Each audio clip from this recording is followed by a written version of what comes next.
On to the next one. Public versus private. We used to, in China in 1984, we had hot water 1 hour a day. And you would hear the pipes going, so, the hot water! My wife would say, fill up the bathtub because we'll never have hot water again. Sometimes we'd have 3 days without hot water. But over in the other building where my son stayed, they had a shower room, like about 6 showers. And I mean, you could stand under that shower for an hour. Well, I go over there, and I'm standing there, and the Chinese men who are there, they're all looking at me. And I say, am I okay? Am I okay? I mean, it's like, hey, in our country, if I go to the fitness center, you better not look at another man in his private parts. You know, people will say, hey, this guy's AC/DC. You don't do that. You know, we Americans, even, we avoid the eyes. We just do that. If I see some guy looking at me in America, I either report him or I get out of there. But in China, it's like, oh, white woman, foreign guy. What does he like? I don't know. That's why my wife never went over to the shower. She never went over there. She said, I don't want them to be staring at me. Okay. I would be walking down the street in China, and a little boy in China, 25 years ago, the little children wore a coat that was like down to here because they were so poor that he would have his brother's coat, and then slowly he would grow into his brother's coat. You know, so imagine that in America. I mean, like, what do you give me this big coat for? But the little child would sit there, and the mothers, especially in China, not in Beijing. Now, you go to Japan, nobody looks at you. I mean, in Japan, the Japanese are a proud people. Americans are a dime a dozen. The Japanese just looks down. I mean, you could bring an elephant onto the train. No one's going to look. But in those days, the Chinese would just stare, you know, like, little boy go, Ma, why grow red? It was an outside person doing it. And like, oh, yeah. And the mother would say to the child, yeah, why grow red? Tai Pung, very fat. You know? So they would just stare at you. In fact, one of my friends in China, after 1 year, he said, I'm going home. I said, why are you going home? He said, Chinese people are always staring at me. I said, why did you come to China? Of course they stare at you. You're a funny American.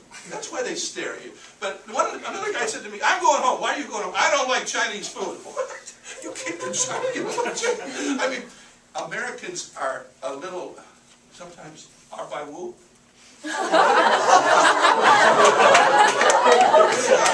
Sometimes.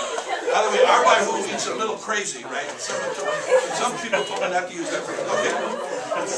The crowd gathers. One day, I was sitting on my desk. This is my day timer. It was sitting here, and I shouldn't have put it there. One of my students' faces comes up and says, "Ooh, your hands on. That's my day timer." This goes into privacy versus public. In other words, nothing is really that private in China. It's much more public. So if you put your day timer here, or they say to me, Doctor, how much money do you make? How old are you? Questions that in our culture we don't ask. But that's not considered rude in China. It is more so now than it used to be. Are you married? That's a legitimate question. Okay. You can be... I remember we were in Hong Kong, and in Hong Kong people actually stand in line. They stand in line. But when we were in China in 1984, very few people flew on airplanes. Flying on an airplane was for the very, very rich people. And even some of the rich people, they get a ticket, like a boarding pass, and it says you are in seat B22. Or use them for firewood or bathroom. So the rich people, it didn't matter. You see these people at the gate, they're all pushing, and they've got a seat number, like B2. But they run to the plane. Because it's like, they never had an assigned seat. It was always like the train, you run to the train to get the best possible seat. They would run, like, why are they running? They have an assigned seat. But it takes a while. But you can be standing, even today, it's much better, but even today, you can be standing in line. You're moving up at the bank, let's say, and someone comes from behind, just knocks you down.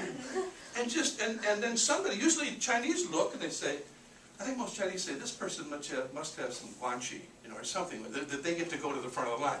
Westerners say, what are you doing? Get the heck out of here! You know, the Chinese will be more gentle, but they generally standing in line and waiting your turn, that's coming slowly. I think part of that is in China there's so many people. You also can be bumped a lot in China. It's like, boom, boom. And it's like, you say, you know, you just hit me. I did? I mean, you walk in Shanghai, 20 million people on a Sunday afternoon, you're going to bump into people all the time, and half of them won't even know that they bumped you. So there is that issue of public versus private.